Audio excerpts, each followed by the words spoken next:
Hello बच्चों, नमस्कार। स्वागत है आपका।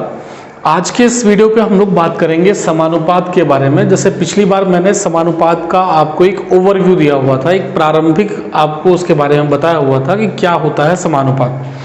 आज बच्चों हम बात करेंगे समानुपात के अंदर में अनुक्रमानुपात और व्युत्क्रमानुपात के बारे में कि अनुक्रमानुपात और व्युत्क्रमानुपात क्या होता है। समानुपात को अंग्रेजी में हम लोग प्रोपोर्शन कहते हैं, अनुक्रमानुपात को डायरेक्ट प्रोपोर्शन और व्युत्क्रमानुपात को इनडायरेक्ट या फिर इनवर्स प्रोपोर्शन भी हम लोग कहते हैं।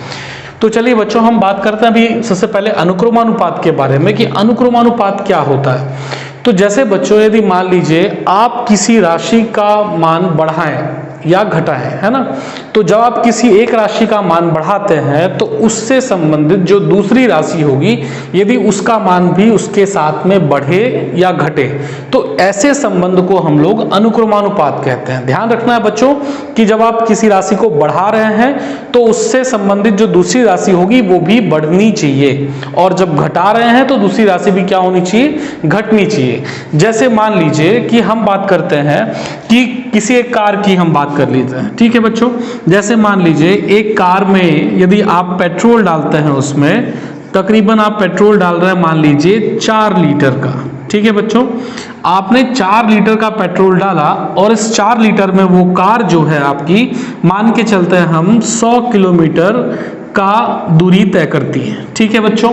अब यदि आपने उस 4 की जगह पे 8 लीटर का तेल डाला, उस पे 8 लीटर पेट्रोल डाल दिया, तब वो कितने किलोमीटर जाएगी। तो सीधी सी बात है 4 में 100 जा रही है, तेल हमने बढ़ा दिया, डबल कर दिया, तो जो दूरी रहेगी, जो डिस्टेंस रहेगा वो भी आपका डबल हो जाएगा। वो भी कितना हो जाएगा बच्चों, आपका 200 किलोमीटर, ठीक है बच्चों। तो यहाँ पेट्रोल हमने लिया था और ये है हमारा मान लीजिए डिस्टेंस, है ना, डिस्टेंस ट्रेवल्ड बाय कार, या हम कहें कार द्वारा तय की गई दूरी। तो आप देखिए बच्चों, जैसा मैंने बोला अभी यहाँ पर कि जब 4 लीटर का पेट्रोल था तब वो 100 किलोमीटर चल रहा है, और जब 8 लीटर का पेट्रोल है तब वो 200 किलोमीटर चल रहा है। तो जैसा मैंने बच्चों आपको बताया अभी कि जब हम एक राशि के मान को बढ़ाते हैं, जैसे यहाँ पेट्रोल आपका एक राशि हो गया, 1 यूनिट हो गया, और ये दूसरी राशि होगी जो दूरी तय की गई है, ठीक है। तो जब आप एक राशि को बढ़ाते हैं, 4 से बढ़ा करके हमने 8 कर दिया, तो ये जो दूसरी राशि है हमारी ये भी बढ़ जाती है, ठीक है बच्चों। या हम इसी को कम करें, 4 में से आप 2 लीटर कर दीजिए, यदि सपोज यही आपका 2 लीटर होता, ठीक है बच्चों। तो देखिए 4 में यदि 100 किलोमीटर जा रही है तो यदि पेट्रोल आपने आधा कर दिया तो दूरी भी क्या हो जाएगी बच्चों, आपके यहाँ पर आधी हो जाएगी, ठीक है।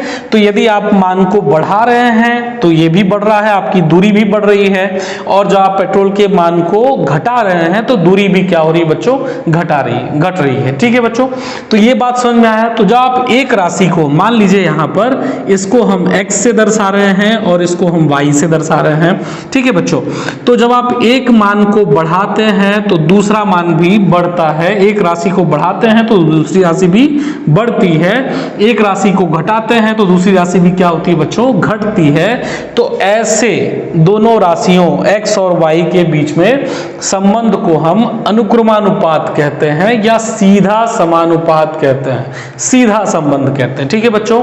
ध्यान रहेगा ये कि जब x के मान को आप बढ़ा रहे हैं तो y वाला भी मान आपका बढ़ेगा, x के मान को जब आप घटाते हैं तो y का भी मान आपका घटेगा, है ना। तो ये क्या कहलाएगा, हमारा अनुक्रमानुपात कहलाएगा, या हम जिसको अपन कहते हैं डायरेक्ट प्रोपोर्शन, ठीक है बच्चों। कोई दिक्कत इसमें, ये बात समझ में आई आपको कि डायरेक्ट प्रोपोर्शन हमारा क्या होता है।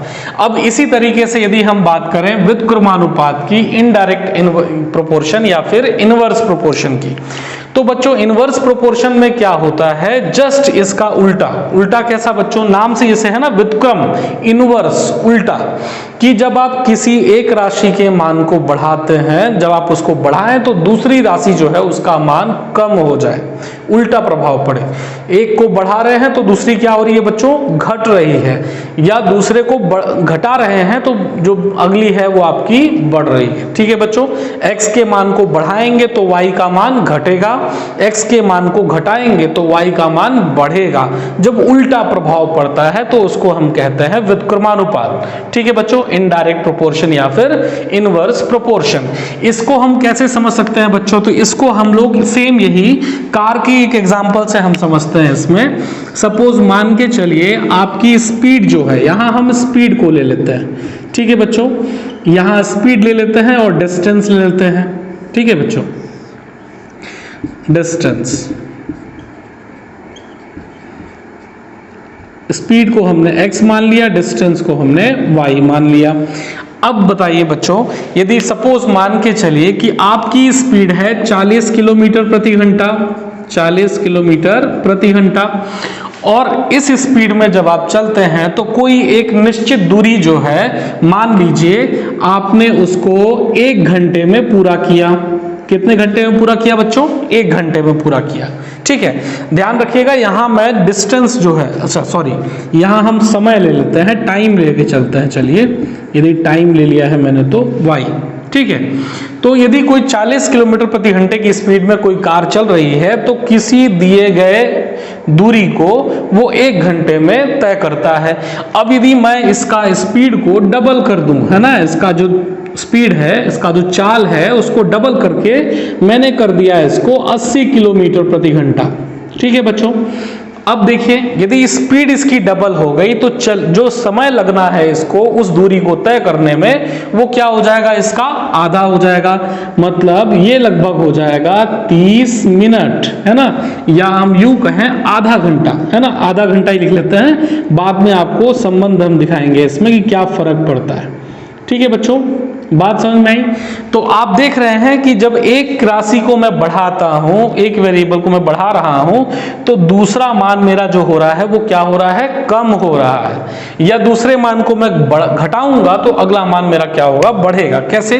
अब जैसे देखिए, यदि स्पीड को 40 को मैंने आधा कर दिया, सपोज मान के चलिए ये आ गया मेरा 20 किलोमीटर प्रति घंटे की स्पीड। ठीक है बच्चों, अब यदि आपकी कार की स्पीड 20 किलोमीटर प्रति घंटा है, तब उसको वही दूरी तय करने में कितना समय लगेगा? तो देखो बच्चों, इस बार समय हमारा बढ़ गया, समय आ गया हमारा 2 घंटे। समझ रहे हैं बात को? तो जब आप एक को बढ़ाते हैं तो दूसरा क्या होता है? घटता है, और एक को घटाते हैं तो दूसरा क्या होता है? बच्चों बढ़ता है ना, उल्टा इफेक्ट पड़ता है। तो इसको हम बोलते हैं आपका व्युत्क्रमानुपात। तो ध्यान रखिएगा बच्चों, इन चीजों के बारे में आपने कक्षा 8 में भी पढ़ा होगा, आपने 8th क्लास में एनसीईआरटी की बुक में या सीजी बोर्ड की बुक में आपके सिलेबस में ये दिया हुआ था। तो आपको ये ध्यान में रखना है। ठीक है, अब इसमें कुछ चीजें और बच्चों बिल्कुल ध्यान में रखना है। जैसे कई बार आप लोग 11th 12th में पढ़ते हैं डायरेक्ट इनडायरेक्ट, है ना, प्रोपोर्शन पढ़ते हैं वहां पर, या अनुक्रमानुपात व्युत्क्रमानुपात का संबंध देखते हैं। बिल्कुल वो यहीं से हमको ध्यान रखना है, यहीं से वो आया हुआ है। अब जैसे देखिए, यदि हम बोलें कि यहाँ x और y के बीच में कौन सा संबंध है बच्चों?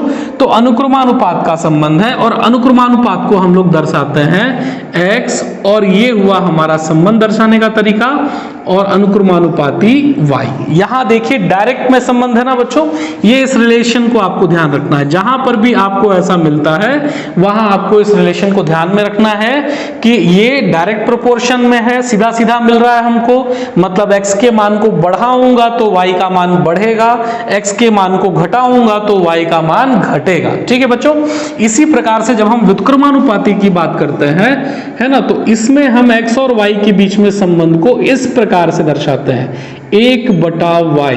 ठीक है बच्चों, ये बात समझ में आई? ध्यान रखना है, व्युत्क्रमानुपाती में हमने क्या कर दिया बच्चों? उसको बटे में लिख दिया। बटे में लिखने से ये उल्टा इसका इफेक्ट हो गया, उल्टे मान पे चलेगा। मतलब कि आप x के मान को बढ़ाएंगे तो y का मान घटेगा, और x के मान को घटाएंगे तो y का मान बढ़ेगा। ऐसा आपको कई जगहों पर, आप जब भी साइंस पढ़ेंगे, फिजिक्स पढ़ेंगे उसमें, या केमिस्ट्री पे आपको ऐसे संबंध दिखते हैं। तो आपको यहाँ पर इन चीजों को ध्यान में रखना है।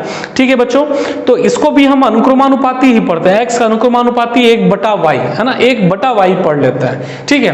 लेकिन डायरेक्ट यदि हमको y से संबंध बताना हो तो हम लिखेंगे कि x व्युत्क्रमानुपाती है किसका, y का, लेकिन लिखने के समय पे हम 1/y कर देंगे, ठीक है बच्चों। ये ध्यान में रहेगा, इसमें कोई समस्या है?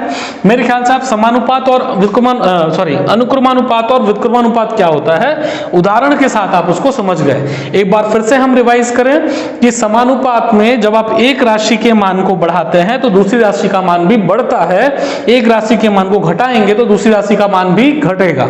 जबकि व्युत्क्रमानुपाती में एक राशि के मान को बढ़ाते हैं तो दूसरी राशि का जो मान होगा वो घटेगा, और जब एक राशि के मान को घटाएंगे तो दूसरी राशि का मान जो है आपका वो बढ़ेगा। तो आपको ये बिल्कुल ध्यान में रखना है, ठीक है बच्चों। अब इसके बाद जैसे हम बोले कि भाई इनके जो कभी मान के चले आप कि इसमें कोई एक मान हमको नहीं दिया गया है ना, अब उसमें हम कैसे किसी दूसरी राशि का, अज्ञात राशि का मान निकालें। जैसे मान के चलिए कि आपको दिया हुआ है कि 4 लीटर में 100 किलोमीटर चलता है तो 8 लीटर में कितना किलोमीटर चलेगा, नहीं दिया हुआ है हमको, है ना, 200 हमको नहीं दिया हुआ, तो हम उसको x मान करके वहां पर x y या जो भी आप चाहें चर एक मान करके उसका मान निकाल सकते हैं। अब वो मान निकालने के लिए आपको इनकी राशियों के बीच में संबंध होना आवश्यक है ना। तो ये संबंध कैसा होता है, तो बच्चों बिल्कुल बहुत ध्यान से समझिएगा इसको कि जब कोई दो राशियां अनुक्रमानुपात संबंध में होती हैं, किसमें होती है बच्चों, अनुक्रमानुपात संबंध में या सीधे संबंध में होती हैं, तो हमेशा ध्यान रखिएगा कि इस तब x1/y1 बराबर होता है x2/y2 के, ठीक है बच्चों। ये बिल्कुल ध्यान में रखिए, x1 y1 x2 y2 क्या है बच्चों, तो यहां पर ये जो मान दिए गए हैं, जैसे ये इसको x1 ये y1 ये x2 ये y2 है ना, जैसे जैसे मान हमारे बढ़ते जा रहे हैं वो अलग अलग चरों के वो हमारे मान यहां पर हम उसको रखेंगे, ठीक है। तो ध्यान रखिएगा x1/y1 है ना, पहली राशियों का अनुपात और दूसरी राशियों का अनुपात, ये दोनों हमेशा बराबर होते हैं किसमें, अनुक्रमानुपात में। आप यहां से देख भी सकते हैं ना बच्चों, एग्जांपल के तौर पे देखिए जरा, यहां पर x1 जो है आपका देखिए कितना है 4 लीटर है ना, और y1 कितना है 100, तो जरा आप इसका अनुपात निकालिए, तो 4 एकम 4 4 25 तो कितना आ गया बच्चों आपका 1/25, देख रहे हैं। ऐसे देखिए x2/y2 का निकालिए, तो x2 है आपका 8, y2 है बच्चों यहां पर 200, अब यहां 8 एकम 8 और 8 25 200 होता है, ये भी आपका बन गया क्या 1/25। तो देखिए दोनों के दोनों आपके यहां पर बराबर हुए कि नहीं हुए अनुपात, तो ये बिल्कुल ध्यान में रखना है। और इसी प्रकार से हम अपने प्रश्नों को हल भी करेंगे अनुक्रमानुपात और व्युत्क्रमानुपात की। क्या जब भी अनुक्रमानुपात में राशियां रहेंगी तो x1/y1 बराबर होगा x2/y2 की, ठीक है। इसी प्रकार से व्युत्क्रमानुपात में क्या संबंध होता है बच्चों, तो हमेशा ध्यान में रखिएगा व्युत्क्रमानुपात में, जैसे यहां पर भी मैंने इसको x1 y1 और इसको x2 और ये इसको y2 लिया मैंने, तो व्युत्क्रमानुपात में बच्चों हमेशा x1 y1 का गुणा है ना, x1 गुणा y1 ये बराबर होता है x2 गुणा y2 के, ठीक है बच्चों।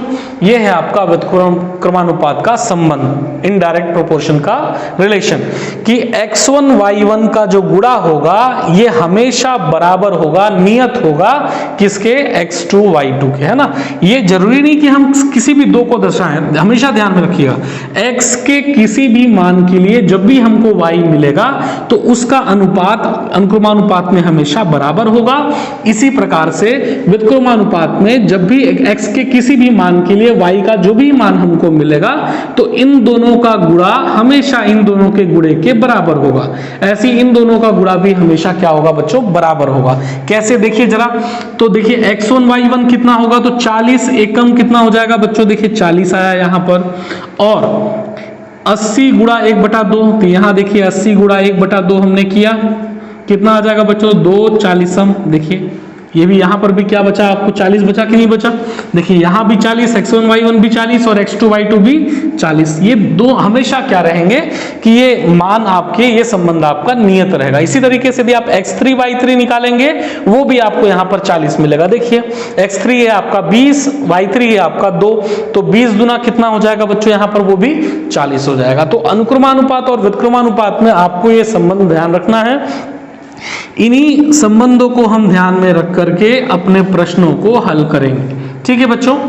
क्लियर है? इसमें मेरे ख्याल से कोई डाउट आपको इस पर नहीं होना चाहिए। इसको अच्छे से नोट करें।